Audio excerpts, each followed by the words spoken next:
High, আমি আজকে আমলা দিয়ে, গাজর দিয়ে আর কারি পাতা দিয়ে জুস বানিয়ে রাখবো। সর্দি এসে গেছে তো, শীতের দিন, তাই এগুলো দিয়ে জুস বানিয়ে এগুলো মিক্সচার মেশিনে জুস বানিয়ে নিব। জুস বানিয়ে বরফ বানিয়ে রোজ সকালে গরম জলের সঙ্গে একটু করে খেলে সর্দি কাশি কম হয়। শীতের দিন তো একটু এগুলো খাওয়া ভালো, চুল ভালো হয়, স্কিন ভালো থাকে।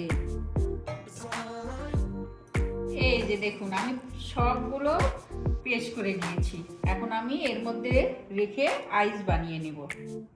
এভাবে অল্প অল্প করে ভরে ভরে দিয়ে ফ্রিজে রেখে দিব, তাহলেই আইস হয়ে যাবে।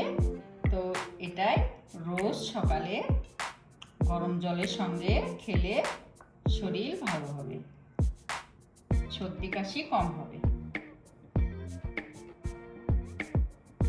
আমি একদম ভরে ভরে দিয়ে রেখে দেব।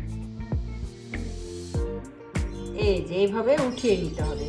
উঠিয়ে দেখুন কি সুন্দর হয়েছে, বরফটা জমে। এখন এটা গরম জলের মধ্যে রেখে খেলে স্বাস্থ্যের পক্ষে খুব ভালো। শীতের দিনে এটা খেলে সর্দি কাশিও হবে না।